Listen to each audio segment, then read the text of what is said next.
Okay, welcome back to the Odd Topic Podcast. This is episode number 71. Today we're in Appleton with Zach, the owner of Press Start Games. Hello, everyone. Where are we actually located today? What street are we on? So it's 1440 Oneida Street in Appleton, Wisconsin. Okay. And I want to say this is like one of the biggest locations, like any video game store that we have like in Wisconsin too. It is pretty big. Yeah, we have 4,500 square feet. We've been in this space for about a year. The first store was 1,200 square feet. Dang. And 6 years later, we knocked out a wall, went to 2,500, and then last year we moved here to 4,500. So Dang, it's man. very large, yes. So but I love it. What made you want to open up a game store? Sure. So I worked at GameStop from 2006 until 2015. I worked there, started as holiday help, worked my way up to store manager. Didn't think I'd still be working retail 20 years later after getting hired in '06, but I just, took to it. I loved the job. I loved the relationship building, customer service. Love obviously the topic video games have been a big part of my life, my entire life. And made some friends with some people through GameStop that had interest in opening a store. And, the three of us got together, started talking about what a video game store would look like, that we wanted to shop at. Yeah. And, just different things. I'm very particular. They're also very particular, but neat, clean, organized, single sticker on every game, nice, clean cases, real cover art, everything alphabetized. Yeah. And just, offering a wider variety of products. So that was kind of the original idea. We started talking about it in 2014. I want to say October of 2014. Opened August 1st of 2015. And in 2018, I actually bought one of them out completely. Dang. And then, one of the other guys that started the store, Andy, he is still part of the store. He still owns a portion of it as well. Oh, that's cool. Yeah. Every once in a while I'll see Andy here too. He's been a big part of our story and getting us off the ground, and super selfless person too. He works a full-time job as well, but every time we got a big project or something going on, he loves coming down. He loves being part of the store too. So that's actually pretty sick. Yeah. So what made you think of the name Press Start Games? So that actually, I can't take credit for that at all, if I'm honest. For a long time, I didn't like the name. Really? The three of us originally in the beginning were throwing out ideas, and they both really liked Press Start. I do like the name as like a concept. The reason I took issue with it was because there's 3 S's in a row. Yeah. So press start. It can be hard for people to understand what you're saying unless you really clearly enunciate it. Makes sense. And I still run into all the time, people will ask me oh, what store do you own, or whatever. And I'll tell them the name and they'll say, oh, press star? No, press start, on a video game screen, the home screen. So, So, and now, I'll never change it.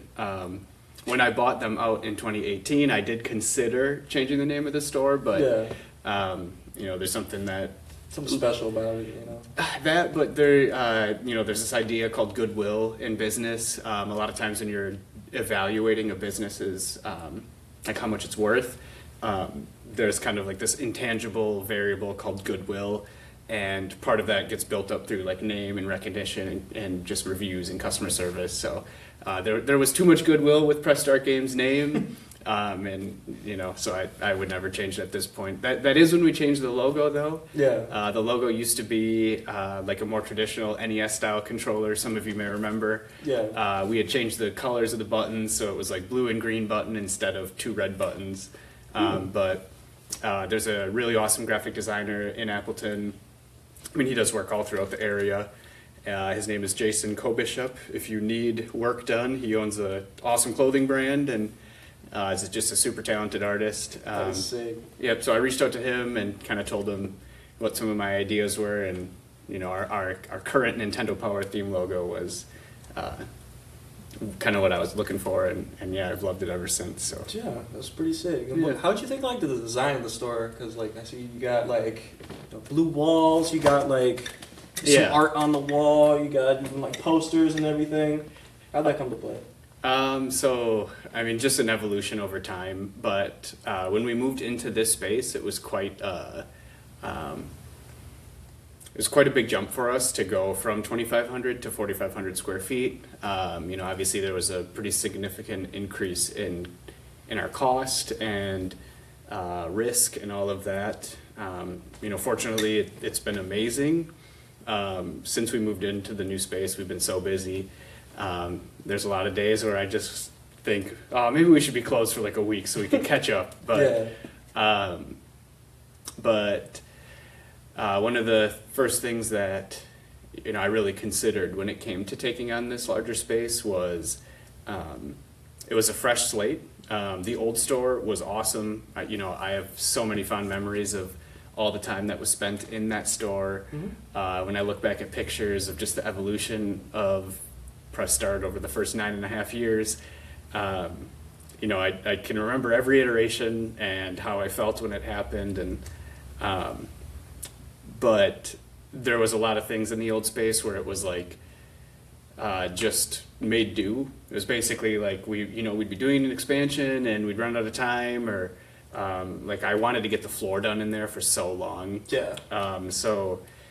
But like to remove everything out of the store and have the store closed for 2 weeks just to get the floor done and spend so much $10,000 getting the floor done plus being closed. So when we moved in here, I just wanted to really start from the ground up and make a store that I wanted people to come in here and kind of ask themselves oh, is this like a franchise or is this like a corporation? Not that we ever want to lose our small business feel, but just I wanted to have that fit and finish and polish. The blue, because you were mentioning that it had Sonic vibes. Yeah. It's actually Mario Brothers 2. Oh. So my friend is a painter, and I gave him, I don't know where I put it, but whatever. I gave him a box and manual for Super Mario Brothers 2 on NES, and I said, this is the color blue that I want the store to be. And there's actually 6 or 7 shades in that. Crap. So when he went to the paint store, they took a 1-inch by 1-inch sample of the box, and this was the color that they, kicked out. And, I still feel bad to this day because when my friend first painted the store, he spent a couple days doing it, and we were sitting here. I was looking at pictures of it before the slat wall went up, and I messaged him at 6 in the morning one day, and I said, it's too dark. Oh. It looks like water, not sky. And he messaged me back saying, what? I mean, I can change it, but I mean, you really got my ticker going here. Oh, man. Yep, and he ended up coming down.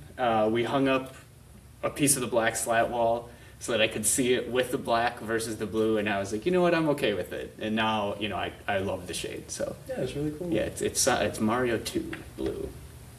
Yeah. I love that. I love that.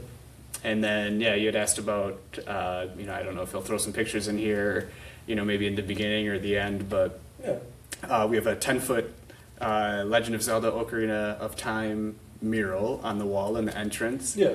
A good friend of ours, Miranda, when we had announced that we were moving, she asked us, or she asked me if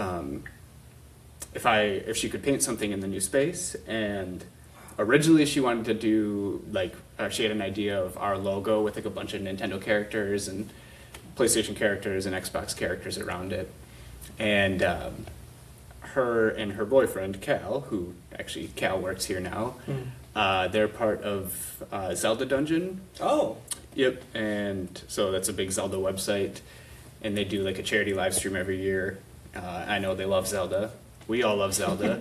I'd say collectively it's our favorite franchise as a store. That's sick, yeah. Yep, so I told her, how about we do Zelda instead? And yes, we have a big Link and Sheik on the wall. That is so sick. And she did such a good job. For real, the shading, everything about it looks insane. Yeah. How long did that take her?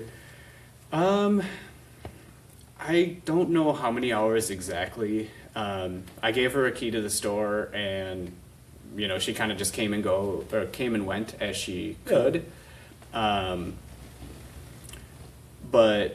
over the course of about a month and a half, she was here a couple days a week for anywhere from 2 to 6 hours at a time. Golly, yeah. So I mean, at least 100 hours, I'd say. That's pretty dope. Yeah. That is like so insane to make something that big too. Yeah, no, it came out really well. There was a point in the middle or early on where, you know, I'm not an artist, but I have lots of artist friends that. Yeah. There's always that point in a project where, you can't help but hate your work. It's just not looking good, and You can never feel finished. yeah, she Yeah. just, it just seemed like getting it right was so far away. And I told her, I was like, hey, it's okay. Just keep plugging away if you want to. No one knows you're doing it. Yeah. If it doesn't turn out, we got extra paint. We'll slap right over it. No one will ever know. For real. But fortunately, we didn't have to do that. So I actually brought something over for today. This is one of my friends that I have, my girlfriend's brother. He's actually been on the podcast once. He made me this cool epic Sonic design. it's beautiful. It's actually from like the very first version of Sonic 2 because I wanted like a retro type of vibe. I'll try to like sneak it up a little quickly so you can kind of see everything. I mean, it looks like the opening stage in Sonic 1. Yeah. I wanted him to get like chased by like Eggman. Yep. And he had like some explosives to it. Nice. But yeah. It's like these are like one of, I'd say, the hugest franchises that they have in the gaming world, I'd say, other than like Mario. Yeah, I mean, Sonic is definitely one of the largest. I think Pokemon is, like Pokemon and Mario and obviously now like Fortnite and stuff too, and all of those games are so big. So. I tried playing like the modern versions of Sonic lately. It just hurts my head how fast he goes. It's like insane. But it's still fun though, I'd say. Yep. I've never been a big platformer guy. Yeah. The only platformers I've ever really loved is, some of the early Mario titles and Donkey Kong Country 1, 2, and 3. But those are sick. Yeah, always been much more into RPGs and so. That actually brings on to the next question is like, what would you say got you into video games? Like, what was like your all-time favorite first game or? Sure. So I'm the youngest of whatever. I have younger half siblings, but of my full siblings, I'm the youngest. Yeah. So my older siblings had like a Super Nintendo and Nintendo. I'm 35, almost 36. So growing up, played Mario World a ton. Like I said, Donkey Kong Country 1, 2, and 3. We didn't have a ton of money, so our game selection was pretty limited, but those were definitely like the first games I remember playing a ton of. My older sister Amanda loved playing video games as well. So we got a Nintendo 64, not right away, but maybe like a year or two later, and Ocarina of Time, Mario 64, and GoldenEye with it. And Ocarina of Time was definitely the first game that I really was, I'd say, obsessed with, and my sister and I kind of took turns and played through that game the whole way when we were growing up. Yeah. And I've beaten it many times. I do love that game. My favorite franchise, though, anyone who shops here regularly or talks to me regularly probably knows Monster Hunter is like pretty much the only game I regularly play now. Came out in 2004 on PS2. Me and my friends kind of all got it when it came out. It was one of the first big online games we played, and yeah, still love it to this day. Yeah. Last couple of years, my two best friends and I have gone through a bunch of the old ones, either through emulator or we played through the one that was on Wii U the year before the Wii U server shut down because we wanted to go through it one more time before it was gone. So yeah, and then I love Minecraft, and right now I am disgustingly addicted to RuneScape. So. Hey, do you think games have gotten like better, or do you think they got worse, like over time? I think they got better graphically, but I feel like story-wise, I feel like it's like kind of I would out. Yeah, I'm kind of more of I tend to be more on the like broader picture side of things. Like I think AAA games have probably gotten worse, and like the like the mainstream big releases don't quite have that magic anymore, but I think that in some ways games are better than ever because the indie scene is so huge and there's pretty much anything that you could want to play, like any type of genre. There's probably a small developer that's made something that's like the perfect game for you, and every year there's all these surprise hits that come out, like that like Ball X, pit that came out that everybody was obsessed with last year, and so yeah, I try to be more on the positive side of things, but I will say that like the newest Monster Hunter is not as good as, or I don't like it as much as the previous ones. Yeah. I think part of it's when you try to make something for everybody, sometimes you lose out on, or you degrade what made the earlier stuff so good and maybe a little less accessible. Like, maybe you had to put more work into getting progress, and a lot of times today people might not have as much patience for that. Mm-hmm. So a game might not sell as much if you make it really grindy, but if you remove all the grind, the people who put thousands of hours in the old games might not. Yeah, it just doesn't. It's not as rewarding when you don't have to work for stuff as much. So the one thing I like about the old games is that it didn't really have like add-on content. Yep. It was just all in that game. Yeah, games were complete. Yeah. You don't need no DLC. It's just play it. All the way through. Everything's done. You get some extra stuff at the end of the game. Yep. Sick. And they, because they couldn't push out updates, stuff needed to ship in a more complete state. So, if a game came out on PS2 and it was a buggy, broken mess, that's what that game would be forever. Yeah. Nowadays, games go gold, which when a game goes gold, it means that, that's like the version they're sending to the production. So that's what's on the disc or on the cartridge. A lot of times, developers will still spend a month or two fixing bugs between when a game goes gold and when it actually hits the shelf. So that's why I always have day one patches. And you couldn't do that back in the day, so you had to make sure your game was ready when they put it out. So, yeah. Good stuff. Yeah. What would you say is your favorite part about the store? I love.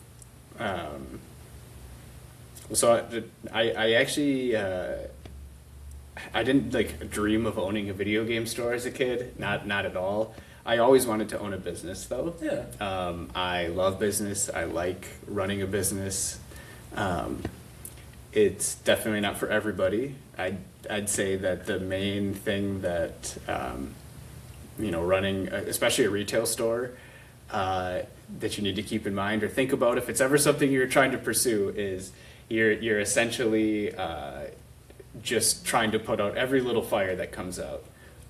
Every day there's a new problem or some random issue that comes up that I had no intention of having to deal with that day. And just trying to figure out ways to solve those problems. I do love that part of it, even though it can get taxing.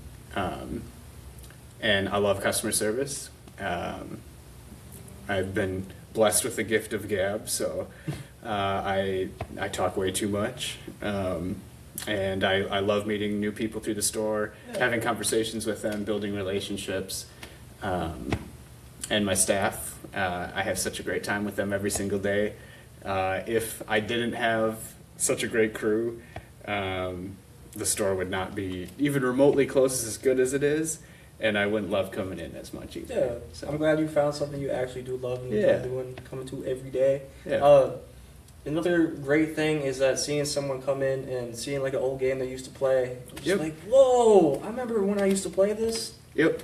Yeah, that's the best feeling ever. That shared passion, for sure. Yeah, and that's another thing too, like, we try to make the store, just really welcoming to everybody, and as a hobby, that's one thing that I really love about video games is it doesn't matter what your, creed, race, religion, sexuality, identity is. people from every walk of life love video games, and they're such like they unlike a lot of other mediums, video games make like personal emotional connections with people because they're interactive, and people from any age bracket, walk of life can kind of come together and relate on games because they're just such a unique art form and such a unique... Helps you escape from the world, you know? It helps you escape for sure, but also experience things. And so yeah, I do love that like community aspect of it as well, and how it just brings people together when it feels like so many things divide us nowadays. So yeah. Do you think this is it for like your store, or do you feel like you want like something else in the future, like expanding wise, or like many other stores, or are you content? I would say I'm content. I get asked regularly if we would ever open another store or franchise or something like that, and honestly I have no interest in it.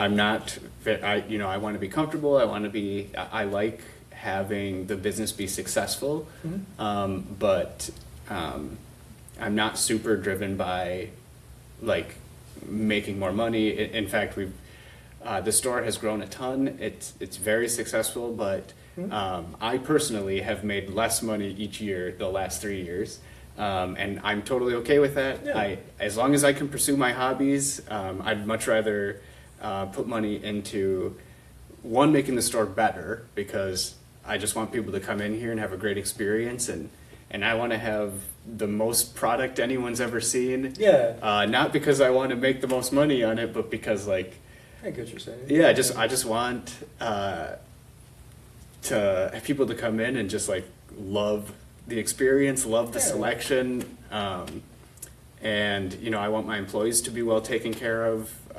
We try to do everything we can so that they're making a good, honest living. They can live comfortably as well.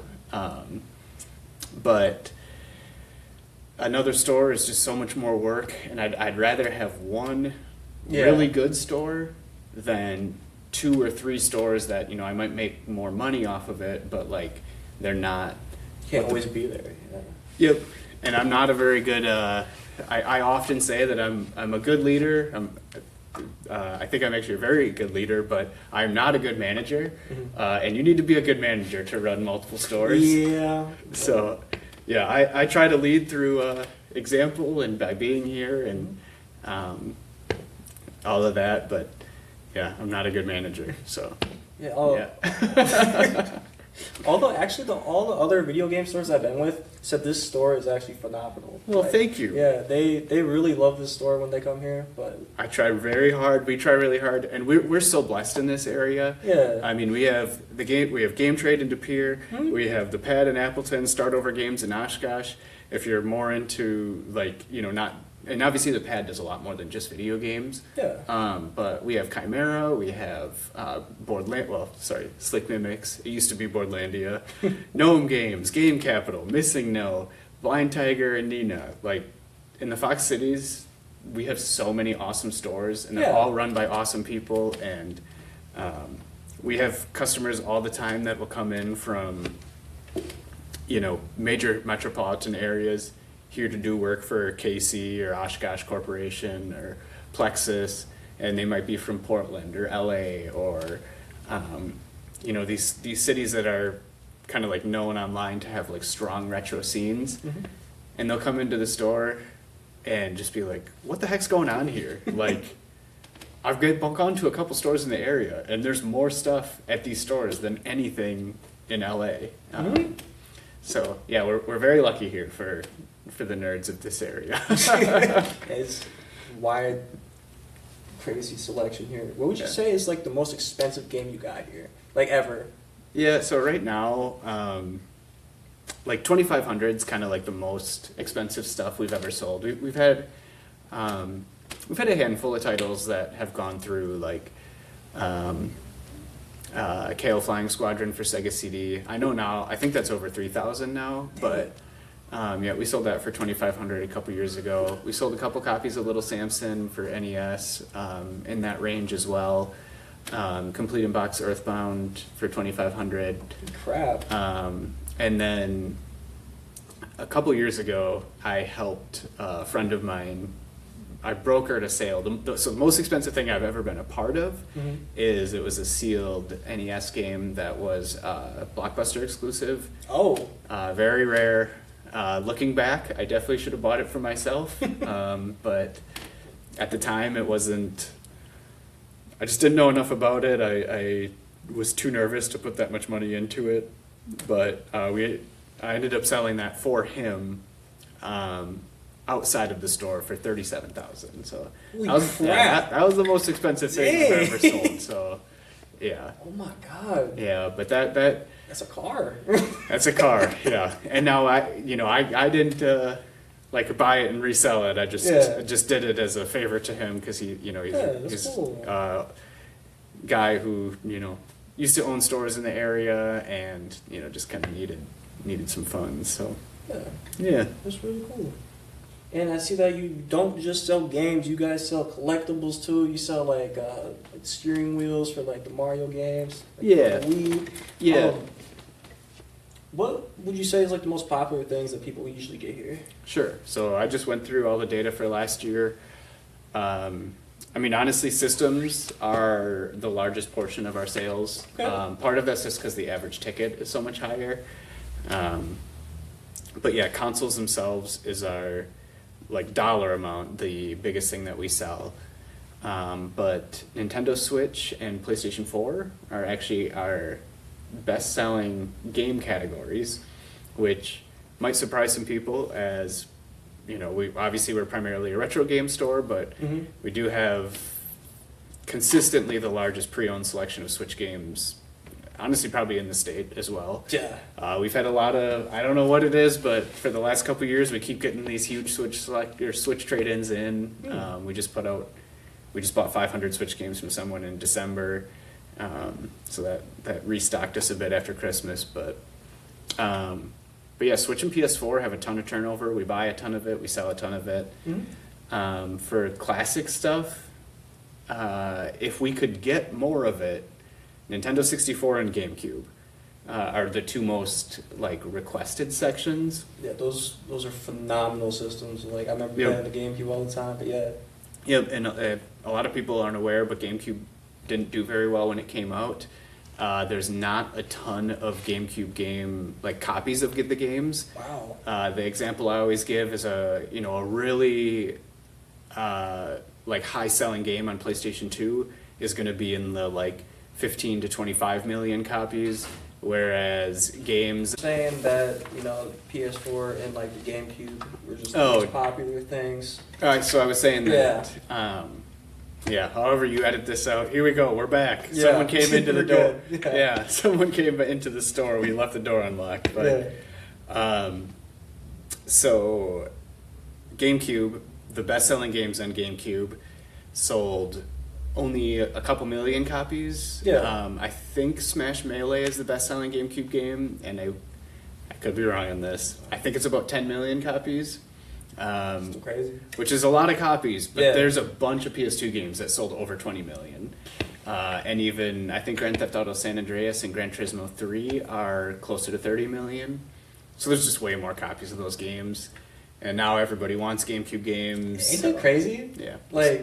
People didn't care about it back in the day, but now people just are oh, this is pretty cool now. Yeah, now they want them. Where was the love there? Where was it? I mean, dude, do you want the long answer or the short? I'm just kidding. No, it's just that they didn't have a lot of third-party support. The Nintendo 64 was really bad for Nintendo. They did the weird thing with the small disc too, and I thought it was a cool design. It was yeah, yay big. You could take it with you everywhere. Yep. Wherever you got a TV slot. Yeah, GameCube was an awesome system. But the easy answer is DVD killed it. Yeah. Also, Sony had about $1 billion worth of budget back then because the PlayStation 1 was so dominant, sold well over 100 million units, and then the PlayStation 2 sold 150 million. So PlayStation 2 is still the best-selling console of all time. And yeah, there's a DVD player for $300. Maybe it was $400 when it first came out, but yeah, it just destroyed everything. So I really thought it was really revolutionary when the PlayStation could play Blu-ray or like any type of DVD. I don't even have a DVD player anymore. Yeah, like I got my PlayStation for that now. That's all you need. I didn't know the 5 even played 4K. I didn't know that. Yep. Yeah, Series X and PS5 do 4K Blu-ray. So. That's insane. Yep. But for sure, I don't know. Oh, I asked this once before. Okay. Because everyone has a different answer. What do you think makes something retro? That's hard to say. I mean, I would say if the it's hard because I mean I have 16-year-old kids that come in here that grew up with Xbox 360 that think of Xbox 360 as being retro. Whereas like for me, I was a junior in high school when the Xbox 360, or no, sophomore in high school when the 360 came out. Yeah. So it feels like it wasn't that long ago, but it was. And yeah, I guess I don't know how to answer that. It'd be different for every person. Yeah. Like I personally think of retro probably being like PlayStation 2 and older, but if like Xbox 360, the store is all shut down, official support is done for it. I mean, it came out 20 years ago. You could make a case for something being 20 years old would make it retro as well. Yeah, the guy at Game Trade, Greg, was saying that the PS3 is considered retro. 20 years is what you're saying. Yeah, so now, I mean, I agree. I kind of agree with that too. Yeah. Like obviously PlayStation 4 and Xbox One, like that is definitely not retro yet. But I still say like the NES, Nintendo, like yeah. Generally just say that would be like cartridge-based games. Yeah, anything like that. Yeah, I wish I was around like that time of the Nintendo because I really would love to play that. Yeah. Hey, you can play it now. Yeah, it's easier than ever too. You could get an NES Classic and play some of the greats on there. That's why I think like game stores will just never die because people want to go back and see that stuff. Yeah. Well, and I mean, I guess to circle back, because I didn't answer the question. You asked me what the future of the store looked like. Yeah. Obviously, I said I wouldn't want to do another store, but just in relation to what you're saying, I do agree that I think this business model is very strong in the long term. I've had periods where I was actually pretty nervous about the future of this industry and the future viability of the store. And I think something I've learned over the last 10 and a half years is every time a group of older collectors or players start to move out of the hobby, 10-year-old, 12-year-old kid comes in that like all they want is a Game Boy Color and Game Boy games because their favorite YouTuber talked about Game Boy stuff and I won't lie, there's many times I think, oh, you're going to get this and just realize this is not that cool. Like, stinks, doesn't have a light-up screen, you got to play it under a lamp. I mean, I was there. I remember driving in the car being like, waiting for the street light to actually go through and see what my game was doing. But they love them. So, excuse our phone. It's all good. But yeah, I thought like one of the coolest things back then that I thought was ahead of its time was the PSP. Thing everywhere. Oh yeah. But I think they really killed it with the Vita. Yep. But it is what it is. Yeah, it didn't do great in America. Very well in Japan, but yeah. It just doesn't make any sense. Oh, another question I got for you is what would be like your advice to the world? I always ask everybody. Dang. I don't know. I know it's a loaded question. That is a loaded question. Man, I don't know. I'd say just, I mean, you explained it pretty well at the beginning anyway. So. What did I say? Like you just. Oh. Yeah. Oh.